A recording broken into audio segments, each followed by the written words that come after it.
ప్రార్థన ప్రార్థన ప్రార్థన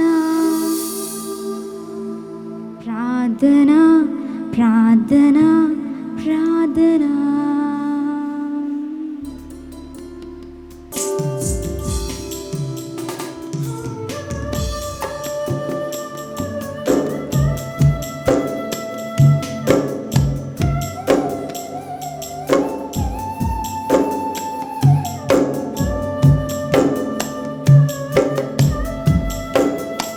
అందరూ చప్పట్లు కొడుతూ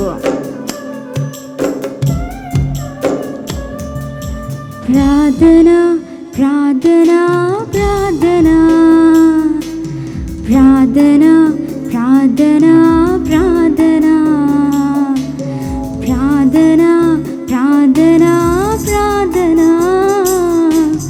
ప్రార్థన ప్రార్థన ప్రార్థన. కన్నీటి ప్రార్థన, అంగలార్పు ప్రార్థన, విజ్ఞాపన ప్రార్థన, యేసుక్రీస్తు ప్రార్థన.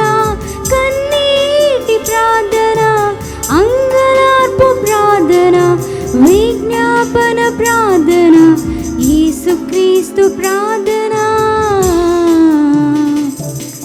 ప్రార్థన ప్రార్థన ప్రార్థన ప్రార్థన ప్రార్థన ప్రార్థన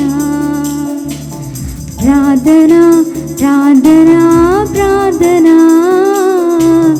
ప్రార్థన ప్రార్థన ప్రార్థన. ఏలియా ప్రార్థన చేయగా వర్షమును ఆపావు ఒకసారి.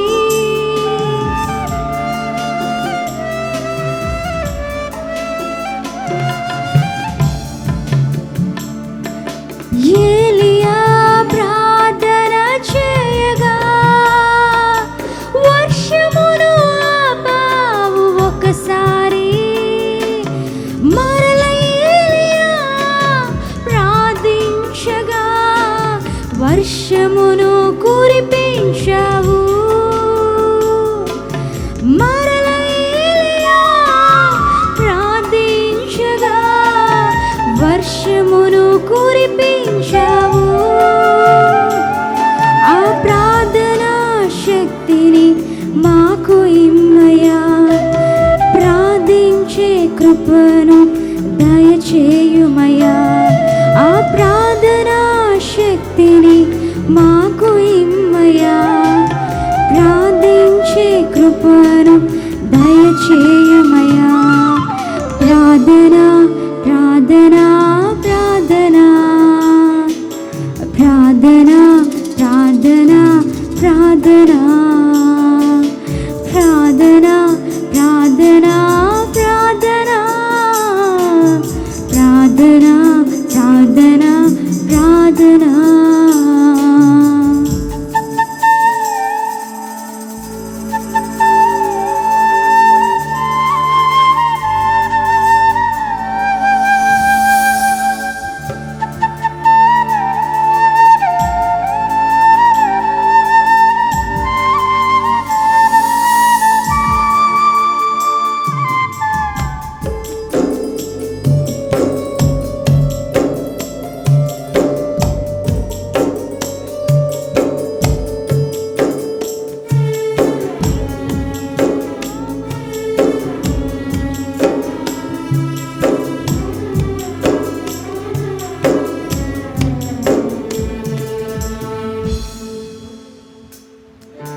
యేసుక్రీస్తు నామములో చేయుచున్న ప్రార్థనలో ప్రభువు ఆలకించును.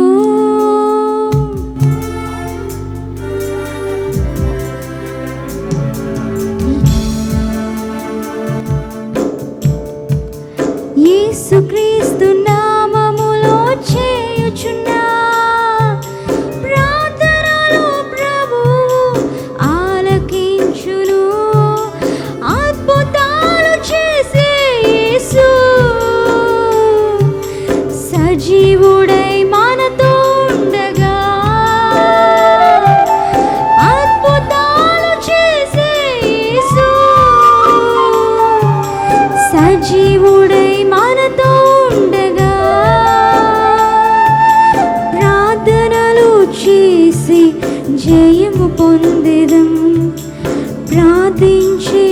కృపను దయచేయుమయ్యా.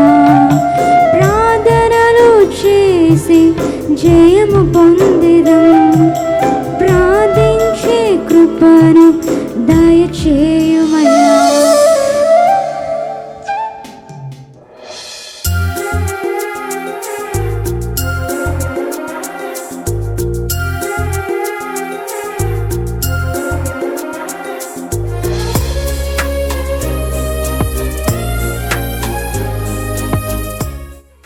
ఏం అడుగుతావో దాన్ని దేవుడిస్తాడు. ఏం అడుగుతావో దాన్ని నువ్వు పొందుకుంటావు. అది ఏదైనా కానివ్వండి, దేవునికి అసాధ్యమైనది ఏమీ లేదు. నువ్వు ఏం అడిగినా దేవుడు ఇస్తాడు. కీర్తన 2:8 అంటున్నాడు, నన్ను అడుగుము జనాంగాన్ని నీకు సాక్షిగా ఇస్తాడు. నాకు దేవుడి వాగ్దానం ఇచ్చాడు, ఇస్తున్నాడు. ఎందుకంటే ప్రార్థనలో దేవుడు పెట్టిన ఒక కోణం ఏదంటే, ఒక పద్ధతి ఏంటంటే మనం అడిగింది ఇవ్వటం. హల్లెలూయా. రెండవది పద్ధతి ఏంటి చెప్పనా? ఆ సాలమోను ప్రార్థనలో రెండవది భాగం ఏంటి చెప్పనా? మనం అడగలేని వాటిని ఇవ్వటం. గట్టిగా చప్పట్లు కొడతా పరచండి. హల్లెలూయా. మొదటి రాజుల గ్రంథం చదవండి, 3వ అధ్యాయం 13వ వచనం. మరియు నీవు ఐశ్వర్యమును ఘనతను ఇమ్మని అడగకపోయినను నేను వాటిని కూడా నీకు ఇచ్చుచున్నాను. హల్లెలూయా. సాలమోను ఏం అడిగాడు? ఏం అడగలేదు. జ్ఞానాన్ని అడిగాడు, ఇంక వేరే ఏం అడగలేదు. కానీ జ్ఞానముతో పాటు దేవుడు దేనికి కూడా ఇచ్చాడంటే ఐశ్వర్యాన్ని ఇచ్చాడు. అందరు చెప్పండి, దేవుడు అడగలేని వాటిని కూడా ఇస్తాడు. నన్ను కూలివాన్లో ఒక్కడిగా చేర్చుకోమని ఆ తప్పిపోయిన కుమారుడు తండ్రి దగ్గరకు వచ్చాడు. కూలివానుగా చేర్చుకోవటం మాత్రం కాదు, కుమారుడుగా చేర్చుకున్నాడు. ఆయన చేర్చుకోవటం మాత్రం కాదు, ఆయన కుమారుడిగా చేర్చుకున్నాడు. లూకాసు వార్త 15వ అధ్యాయం 22వ వచనం నుండి మనం చూస్తున్నాం. నువ్వు అడగలేని వాటిని కూడా దేవుడు ఇస్తాడు. గట్టిగా చెప్పలు కూడా తప్పరచండి. 35 సంవత్సరాల క్రితం దేవుని దగ్గర నేను ఒక్కటే అడిగాను, ప్రభువా నేను ఒక సువార్థికుడుగా పట్టణాలకు వెళ్ళాలి, గ్రామాలకు వెళ్ళాలి, నా తుద శ్వాస వరకు నీకు సువార్త చేయాలి ప్రభా, అదే నా ఆశను అడిగాను. నన్ను దేవుడు సువార్త సేవలో వాడుకోవటమే కాకుండా 17 రకాల పరిచర్యకు దేవుడు అప్పగించాడు. కొట్టండి, నేను అడగలేదు. టీవీలో వాక్యం చెప్తానని కలలు కూడా అనుకోలేదు. పత్రిక పరిచర్య నడిపిస్తానని ఎప్పుడూ అనుకోలేదు. 70,000 మందికి దగించకని పత్రికను పంపిస్తున్నాం. కొట్టండి గట్టిగా చెప్పండి, 70,000 మందికి. హల్లెలూయా. గట్టిగా ఒక హల్లెలూయా చెప్పండి. దేవుని మహాకృపను బట్టి 12,000 మందికి 40 రోజులు చెప్పున, 3 నెలల చెప్పున, 6 నెలల చెప్పున తలుపు తీర్చి పంపించాము. గట్టిగా చెప్పలు కొట్టి హల్లెలూయా. దగ్గర 1,800 మంది సేవకులు ఈ దగించకనితో అనుసంధానం చేయబడి తెలుగు రాష్ట్రాల్లో, మహారాష్ట్ర, మధ్యప్రదేశ్లో, ఇతర రాష్ట్రాల్లో వాడబడుతున్నారు. ఇవన్నీ నేను అడగలేనివి నీకు దేవుడు ఇచ్చాడంటే అది నువ్వు కృప ద్వారా పొందుకున్నావు. అది దేవుని కృప ద్వారా లభ్యమైంది. ఇంత దేవుడును వాడుకుంటాడని నేను అనుకోలేదు. మొన్న దేవుడు ఏమన్నాడు తెలుసా? నేను ఎలాగ వాడుకోవాలనుకున్నానో దాంట్లో 1/4 వాడబడుతున్నావు. ఇంకా 75% ఇంకా నువ్వు వాడబడట్లేదు. ఇంకా మీదట వాడుకోబోతున్నానని దేవుడు నాతో మాట్లాడాడు. కొట్టండి గట్టిగా చెప్పలేదు తినపడుతుంది. నేను అడగలేనిది, నువ్వు అడగలేనిది దేవుడు నీకు ఇవ్వబోతున్నాడు. ప్రార్థనలో నువ్వు కనుక ప్రార్థన పరుడైతే నువ్వు అడిగింది ఇస్తాడు. నువ్వు అడగని వాటిని కూడా దేవుడు దయచేస్తాడు. నువ్వు అడగని వాటిని కూడా దేవుడు దయచేయబోతున్నాడు. అడగని వాటిని కూడా దేవుడు దయచేయబోతున్నాడు. గట్టిగా చెప్పలు కొడతా పరిచయాలలోయా. అందుకొరకు నీ జీవితం చిగురించబోతుంది. నీ జీవితం ఆశ్రయించబడబోతుంది. నీ జీవితం దేవుడు మహిమతో నింపబడబోతుంది. మునుపులా ఉండదు నీ జీవితం. ఈ రోజు దేవుని మహిమను చూడబోతున్నావు, అద్భుతాలు చూడబోతున్నావు, విడుదల చూడబోతున్నావు. పరిశుద్ధాత్మక శక్తి నిన్ను ఏలుబడి చేయబోతుంది. దేవునికి మహిమ కలుగుగాక. గట్టిగా ఒక హల్లెలూయా చెప్పండి. మూడవదిగా ప్రార్థనలో అనుకూలమైన, దేవుడికి అనుకూలమైన ప్రార్థన మూడవది భాగం ఏదంటే ఊహించలేని వాటిని దేవుడిస్తాడు. నువ్వు ఊహకు అందని వాటి కూడా దేవుడిస్తాడు. కొట్టండి గట్టిగా చెప్పాలి హల్లెలూయా. సాలమోను జ్ఞానాన్ని అడిగాడు, కానీ ఇంత జ్ఞానం ఇస్తాడని ఆయన కూడా అనుకుని ఉన్నాడు. జ్ఞానం ఒకవైపు, ఆయన అడిగని ఐశ్వర్యాన్ని ఇచ్చాడే, ఆ ఐశ్వర్యం ఎంత అని చెప్పి లెక్క పెడితే కొన్ని లక్షల కోట్లు అంట ఇప్పుడున్న వాల్యూ ప్రకారం చూస్తే. మన ఒక స్కాలర్ రాశాడు, ఒక స్కాలరు సాలమోనుకి ఇవ్వబడిన ఆస్తిపాస్తులన్నిటి గురించి రాసుకుంటూ వచ్చాడు. ఎన్నో లక్షల కోట్లు ప్రపంచ దేశంలో ఈనాటి వరకు అంత ఐశ్వర్యం, అంత డబ్బు, అంత వెండి బంగారం కలిగిన వాడు ఒక్కరు కూడా లేడంట. సాలమోను అనుకున్నాడా ఇంతటి కార్యం జరుగుతాయని? అనుకోలే. అందుకొరకు ఎఫెసీ పత్రిక 3వ అధ్యాయం 20-21 ఏమని రాయబడిందో చూడండి.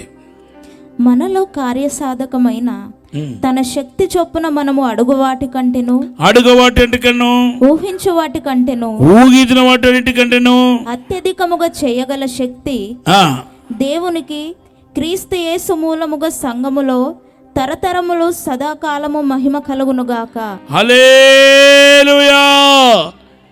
నువ్వు అడుగు వాటి కంటేనే, ఊహించే వాటి కంటేనే నీకు దేవుడు ఇస్తాడు. గట్టిగా ఒక హల్లెలూయా చెప్పండి. 2 చేతుల పైకి ఎత్తి గట్టిగా ఒక హల్లెలూయా చెప్పండి. అసలు ఊహించలేని వాటిని దేవుడు దయచేస్తాడు మనం కనుక ప్రార్థనలు నిలకడగా ఉంటే కనుక. ఊహకందని కార్యం. చాలా సంవత్సరాల క్రితం నేను అప్పుడే రాజమండ్రికి వచ్చానమాట. ప్రభు అన్నాడు, ఈ రాజమండ్రి పట్టణంలో మీటింగ్ పెట్టాలన్నాడు. నేను చెప్పేది 33 సంవత్సరాల క్రితం. ప్రభా, ఏ స్పీకర్ని పిలవను అని ప్రార్థన చేస్తే నా పేరే కనపడుతుంది. నేను అనుకున్నాను నాలాంటి వాళ్ళు ఎక్కువ థామస్ అనే పేరు కేరళలో పెట్టుకుంటారు, కేరళలో ఎవరైనా ఉన్నారేమో అని మరలా ప్రార్థన చేస్తే దేవుడు అన్నాడు, ఏ కేరళ థామస్ కాదు, రాజమండ్రి థామస్ అంటున్నాడు దేవుడు. నా దగ్గర డబ్బు లేదు, మీటింగ్ కూడా పెద్ద మీటింగ్ అని దేవుడు చూపిస్తున్నాడు. ప్రభా, నా వల్ల కాదు ప్రభా అన్నాను.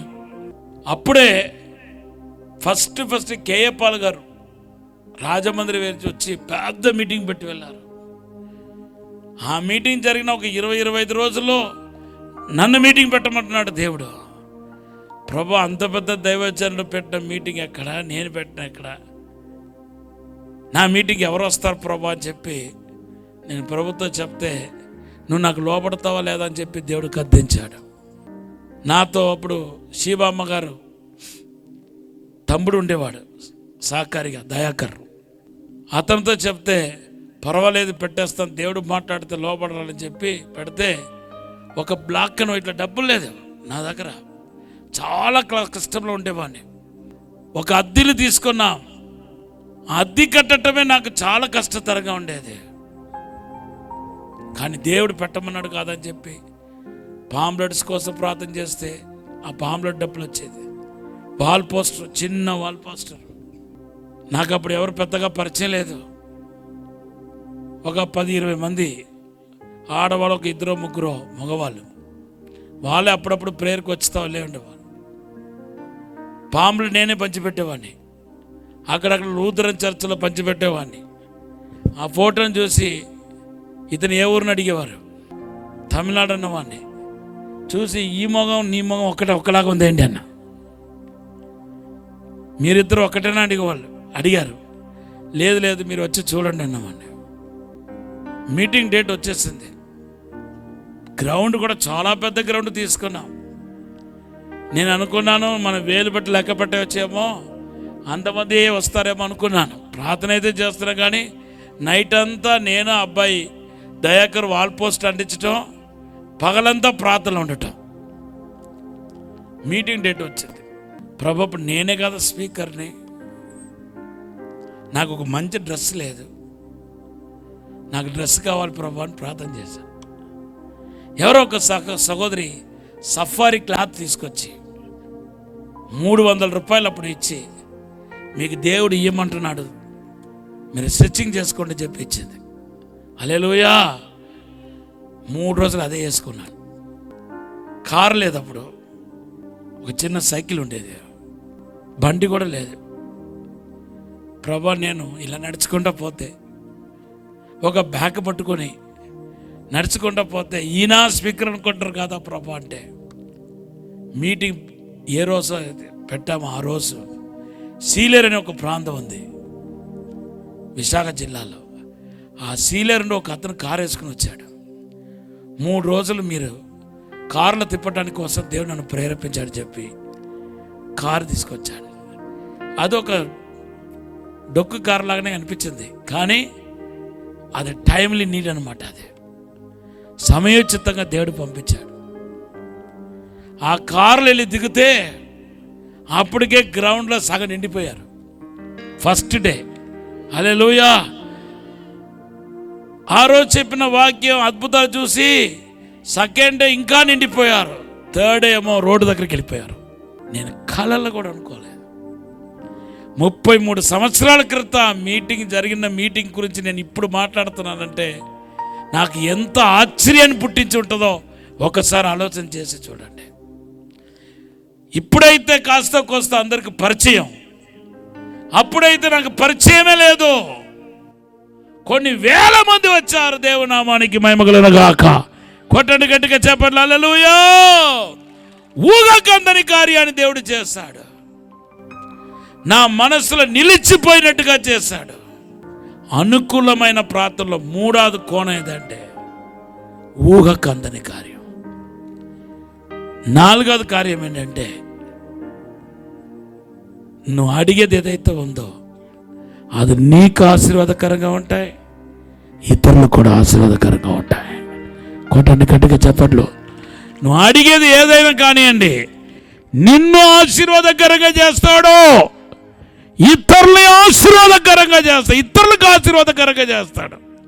మరలా చెప్తున్నాను వినండి, నువ్వు అడిగింది ఏదైనా కానివ్వండి, అడిగేవాడిని మొదటిగా ఆశీర్వదిస్తాడు, తర్వాత అడిగిన వ్యక్తిని ఇతరులకు ఆశీర్వాదకరంగా చేస్తాడు. సాలమోనుకు ఐశ్వర్యం ఇచ్చాడు దేవుడు. ఎవరికి ఇచ్చాడు చెప్పండి? సాలమోనుకు ఇచ్చాడా, జనాలకు ఇచ్చాడా? సాలమోనుకి ఇచ్చాడు. సాలమోను ఐశ్వర్యం చేత దీవించబడ్డాడు. ఇప్పుడు జ్ఞానం అడిగి ఇచ్చాడు. జ్ఞానం ఎవరికి ఇచ్చాడు చెప్పండి? ఇతరులకు.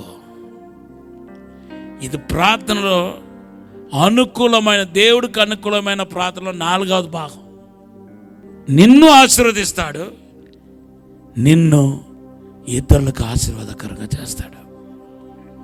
గట్టిగా ఒక హల్లెలూయా చెప్పండి. 4 కోణాలు ప్రార్థనలో. నాకు టైం లేదు. నిన్ను ఆశీర్వదించి ఇతరులకు ఆశీర్వాదకరంగా నిన్ను చేయటం అదేమి ఆశీర్వాదం? అబ్రహాము యొక్క ఆశీర్వాదం. ఆదికాండం 12వ అధ్యాయం మొదటి 3 వచనాలు చదివితే నిన్ను ఆశీర్వదిస్తూ ఇతరులకు ఆశీర్వాదకరంగా చేస్తాను. కొట్టడి గట్టిగా చెప్పాలి హల్లెలూయా. నువ్వు ఆశీర్వదించబడటమే కాకుండా ఇతరులకు ఆశీర్వాదం అయిపోవాలి. నాలాగా నువ్వు సేవకుడు కాకపోయినా నువ్వు ఆశీర్వదించబడుతూ ఇతరులకు ఆశీర్వాదం అయిపోవాలి. ఏదో ఒక రూపంలో ఆశీర్వదించబడిపోవాలి. మా ఇంట్లో 100 మంది యవన బిడ్డలు ఉన్నారు. వాళ్ళు ఈరోజు నాతో పాటు ప్రసంగం చేయరు, కానీ కొంతమంది ప్రార్థనలో ఉంటారు, కొంతమంది మా ఫోన్ పరిచర్యని ఫోన్లో ఉంటారు, కొంతమంది మా ఆఫీస్కి వెళ్తారు, కొంతమంది ఏమో ఆరాధన చేస్తూ ఉంటారు, కొంతమంది ఇంట్లో ఉన్న పని చేస్తూ ఉంటారు, కొంతమంది నాతో పాటు మీటింగ్స్కి వస్తారు. వాళ్ళు ఆశీర్వదించబడుతూ ఇతరులకు ఆశీర్వాదకరంగా ఉన్నారు. అదే క్రైస్తవ జీవితం. అదే అబ్రహాం ఆశీర్వాదం. అబ్రహాంకి బ్లెస్సింగ్ ఏదంటే నువ్వు ఆశీర్వదించబడితే ఇతరులకు ఆశీర్వాదం అవ్వాలి. కొట్టండి గట్టిగా చెప్పండి తన పరిచయం. హల్లెలూయా. అది ఎలా సాధ్యమవుతుందంటే ప్రార్థన పరుడుకు మాత్రమే సాధ్యమవుతాయి. నువ్వు ప్రార్థనలో నిలకడగా ఉంటే, దేవునితో సవాసం చేస్తూ ముందుకెళ్తే నీకే అది సాధ్యమవుతాయి. అనుకూలమైన, దేవుడికి అనుకూలమైన ప్రార్థనలో 4 కోణాలు చెప్పాను. మొదటి కోణం ఏంటి చెప్పండి? నువ్వు అడిగింది దేవుడు ఇవ్వటం. రెండవది కోణం ఏంటి చెప్పండి? నువ్వు అడగలేని వాటిని దేవుడు ఇవ్వటం. మూడవది కోణం ఏంటి చెప్పండి? ఊహించలేని వాటిని ఇవ్వటం. నాలుగవది కోణం ఏంటంటే అడిగే వాడిని ఆశీర్వాదముగా చేసి ఇతరులను ఆశీర్వదించి ఇతరులకు ఆశీర్వాదకరంగా చేయటం. ఎక్కడ ప్రార్థన ఎక్కువ ఉంటుందో ఇటువంటి అంధకార శక్తులన్నీ అణిగిపోతాయి, తొక్కివేయబడతాయి. మంత్ర ప్రగలను తొక్కివేయబడతాయి.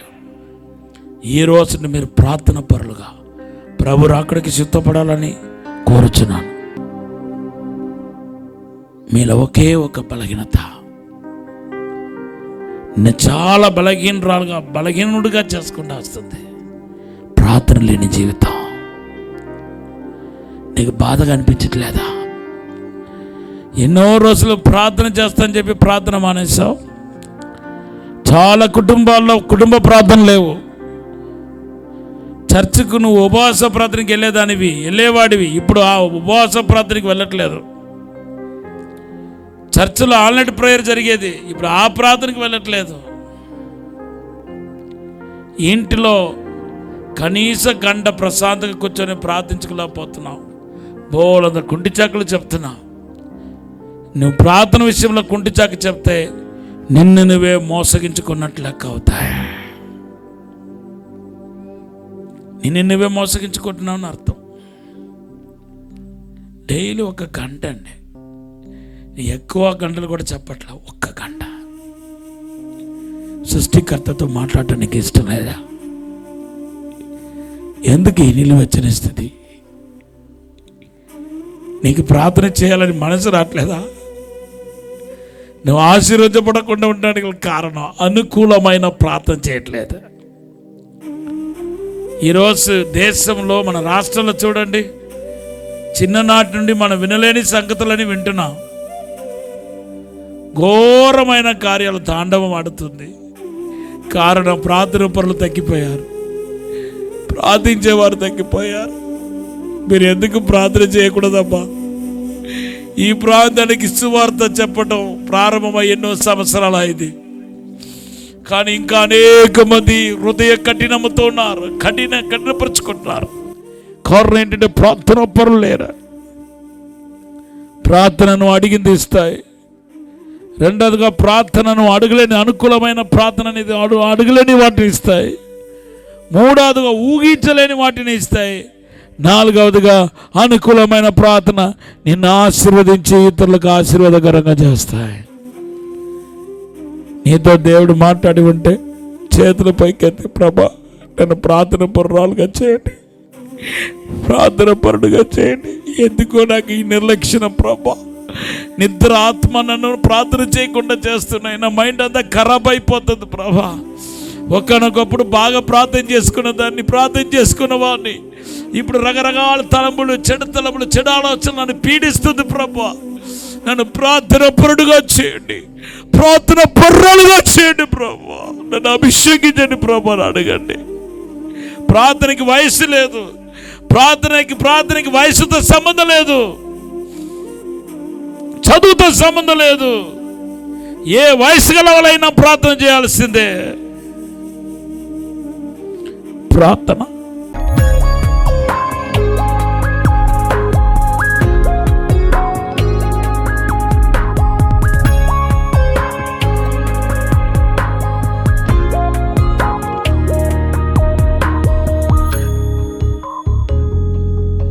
పరిశుద్ధము నమ్మకమైన పరలోక తండ్రి, మమ్మల్ని అందరి ప్రార్థన ఆత్మతో నింపండి ప్రభా. అనుకూలమైన ప్రార్థన జీవితం దయచేయండి ప్రభా. యేసు నామములో నీ మహిమ కుమరించబడును గాక, నీ అభిషేకం కుమరించబడును గాక. ప్రార్థన ఆత్మ కుమరించబడినగాక, ప్రార్థన శక్తి కుమరించబడినగాక, ప్రార్థన తైలం కుమరించబడినగాక, పరిశుద్ధాత్మ ఉజీవం, పరిశుద్ధాత్మ కార్య ప్రారంభించబడినగాక. సంఘాల్లో ఉన్న నిలువెచ్చని స్థితిని పారగలుగుతున్నాను యేసు నామములో. పో, ఈ ప్రాంతాన్ని విడిచి వెళ్ళిపో యేసు నామములో. ప్రార్థన మంట, ప్రార్థన అభిషేకం, ప్రార్థన శక్తి ఇప్పుడు కుమరించబడినగాక. ప్రతి విశ్వాసిను ప్రార్థన పరులుగా చేయమని, అభిషేకించమని, దీవించమని, ఆశీర్వదించమని యేసు నామములో అడిగి వేడుకుంటున్నాము తండ్రి. ఆమేన్. వరంగల్లో దహించు అగ్ని సేవకుల సదస్సు జూన్ 12వ తేదీన ఉదయం 10 గంటల నుండి ప్రారంభించబడును. ముఖ్య ప్రసంగికులు డాక్టర్ థామస్ గారు, దహించు అగ్ని మినిస్ట్రీస్ రాజమహేంద్రవరం. స్థలం new Jerusalem Baptist church, circuit house, life line hospital road, Warangal. మరిన్ని వివరాలకు 9494940072 మరియు 73. ఇది కుటుంబ ఆశీర్వాద కూడిక. ఇక్కడ మేము మా కుటుంబాలను కట్టుకున్నాం. మరి మీరు? అయితే ప్రతి శుక్రవారం రాజమహేంద్రవరంలో జరిగే ఈ కుటుంబ ఆశీర్వాద కూడికలో పాల్గొనండి. ఈ కూడిక జరుగు స్థలం దహించు అగ్ని ఆడిటోరియం, నటరాజ్ థియేటర్, రాజమహేంద్రవరం. సికింద్రాబాద్ లో దహించు అగ్ని అద్భుత అసాధారణ కూడిక ప్రతి శనివారం సాయంత్రం 5 గంటల నుండి ప్రారంభించబడును. స్థలం SPG church ground, alpha hotel వెనుక, సికింద్రాబాద్. మరిన్ని వివరాలకు 9494940074 మరియు 75. రాజమహేంద్రవరంలో దహించు అగ్ని అభిషేక ఆదివారపు ఆరాధన ఇప్పుడు ప్రతి ఆదివారం ఉదయం 9:30 నుండి ప్రారంభించబడును. తప్పక పాలు పొందండి, దైవిక ఆశీర్వాదం పొందండి. స్థలం దహించు అగ్ని ఆడిటోరియం, నటరాజ్ థియేటర్, రాజమహేంద్రవరం.